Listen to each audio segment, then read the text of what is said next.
जय जय श्री राधे।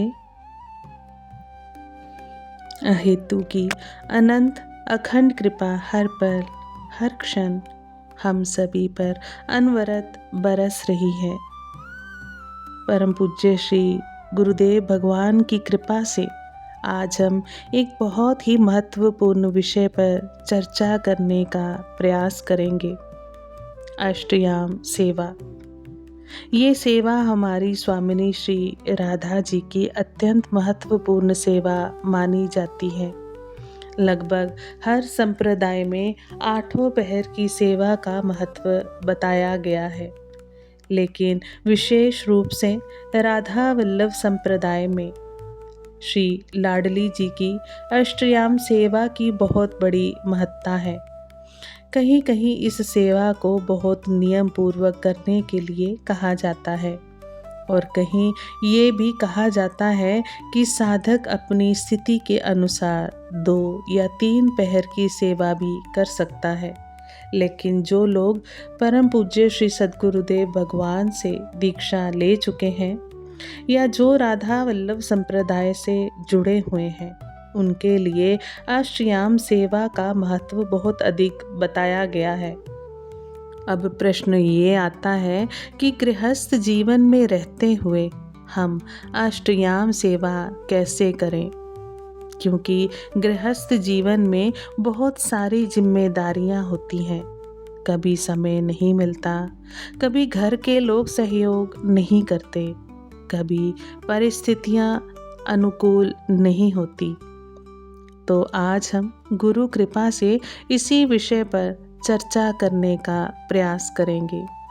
गृहस्थ जीवन में रहते हुए भी हम अष्टयाम सेवा कैसे कर सकते हैं। अष्टयाम सेवा क्या है? अष्टयाम सेवा का अर्थ है दिन और रात के 8 पहरों में श्री स्वामिनी जी की सेवा करना। लेकिन गुरुदेव भगवान ने गृहस्थ साधकों को, जो बहुत व्यस्त हैं, उनको एक विशेष छूट भी दी है। गुरुदेव भगवान कहते हैं कि गृहस्थ साधक कम से कम 1 या 2 प्रहर की सेवा प्रकट रूप में जरूर करें और बाकी की सेवा मानसिक रूप में करें। परंतु अक्सर हम क्या करते हैं, हम सुबह या शाम की सेवा तो कर लेते हैं, लेकिन बाकी पहरों की सेवा को छोड़ देते हैं। ये उचित नहीं है, क्योंकि मानसिक सेवा करने में तो सिर्फ कुछ क्षण ही लगते हैं। मंगला सेवा। अष्टयाम सेवा में सबसे पहले मंगला सेवा आती है। मंगला सेवा का समय होता है सूर्य उदय से पहले। कई लोग कहते हैं कि हम 7 बजे या 8 बजे मंगला करते हैं, लेकिन वास्तविक मंगला का समय भोर का समय होता है। अब यदि गृहस्थ जीवन में आप व्यस्त हैं या किसी कारण से जल्दी नहीं उठ पाते, तो निराश होने की आवश्यकता नहीं है। आप मानसिक रूप से मंगला सेवा कर सकते हैं। बस आंखें बंद करके भाव करें, हे मेरी स्वामिनी जू की सखियों, हे मेरी स्वामिनी जू, मैं अभी गृहस्थ कार्यों में व्यस्त हूँ, लगा हुआ हूँ या लगी हुई हूँ। आप कृपा करके मेरी ओर से मंगला सेवा स्वीकार करें। फिर भाव करें कि आप श्री स्वामिनी जू को जगा रहे हैं, उनके श्री चरणों को दबा रहे हैं, उन्हें आचमन करा रहे हैं। आप माखन, मिश्री, फल या मेवा का भोग लगा सकते हैं, प्रकट रूप में या मानसिक रूप में। स्नान और श्रृंगार सेवा इसके बाद आता है। स्नान और श्रृंगार का समय, आम तौर पर ये समय सुबह लगभग 7 से 8 बजे के आसपास माना जाता है। इस समय आप भाव करें कि आप श्री स्वामिनी जी को स्नान करा रहे हैं, उन्हें सुंदर वस्त्र पहना रहे हैं, इत्र लगा रहे हैं, फूलों से उनका श्रृंगार कर रहे हैं। फिर धूप आरती और श्रृंगार आरती की जाती है। ध्यान रखें, धूप आरती में बांस वाली अगरबत्ती का प्रयोग नहीं करना चाहिए। धूप या धूप स्टिक का प्रयोग करना चाहिए। राजभोग सेवा तीसरी सेवा होती है।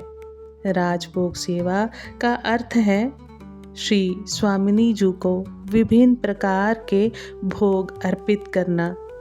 यदि आप उस समय घर पर नहीं हैं या ऑफिस में हैं तो भी सेवा को छोड़ना नहीं है। बस 2 मिनट के लिए नेत्रों को बंद करें, भाव करें, हे स्वामिनी जी, ये राजभोग का समय है, आपको 56 भोग अर्पित कर रही हूँ। आप मानसिक रूप से विभिन्न प्रकार के मिष्ठान, फल और भोजन का भोग लगा सकते हैं। मध्याह्न विश्राम। राजभोग के बाद श्री स्वामिनी जी का मध्याह्न विश्राम कराया जाता है।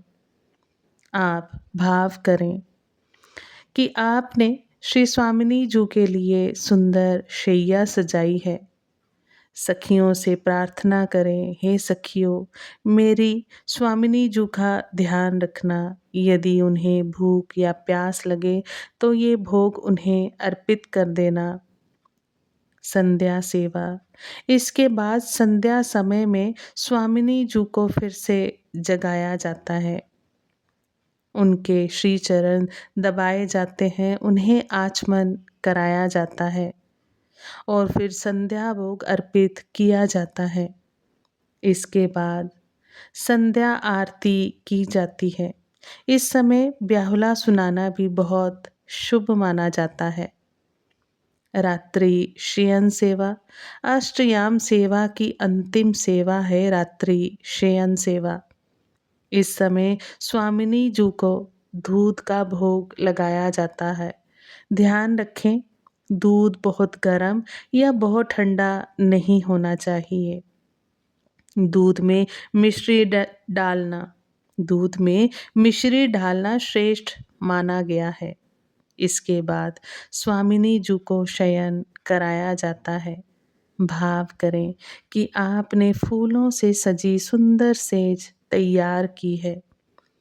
फिर सखियों से प्रार्थना करें, हे सखियों, रात्रि में मेरी स्वामिनी जी की सेवा का ध्यान रखना। महत्वपूर्ण बात, सबसे महत्वपूर्ण बात ये है कि सेवा को छोड़ना नहीं है। यदि प्रकट सेवा संभव नहीं है तो मानसिक सेवा अवश्य करें, क्योंकि स्वामिनी जी को हमारी सेवा से अधिक हमारा प्रेम, हमारा भाव प्रिय है। तो साधकों, अष्टयाम सेवा का सार यही है कि दिन के 8 पहरों में हम अपनी स्वामिनी जी को स्मरण करते रहें। प्रकट सेवा हो सके तो बहुत ही कृपा, बहुत ही अच्छा, नहीं तो मानसिक सेवा अवश्य करें। अगर आपको ये जानकारी अच्छी लगी हो तो वीडियो को लाइक ज़रूर करें। चैनल पर नए हैं तो सब्सक्राइब कर लें। कमेंट में अवश्य लिखें।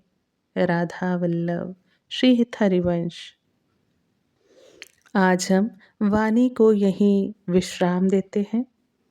आपसे अगली वीडियो में एक नई भक्ति जानकारी के साथ, एक नई चर्चा के साथ, एक नई सुंदर कथा के साथ। तब तक आप सभी वैष्णव जन को श्री हरिवंशी, श्री सद्गुरु देव भगवान की जय हो। जय जय।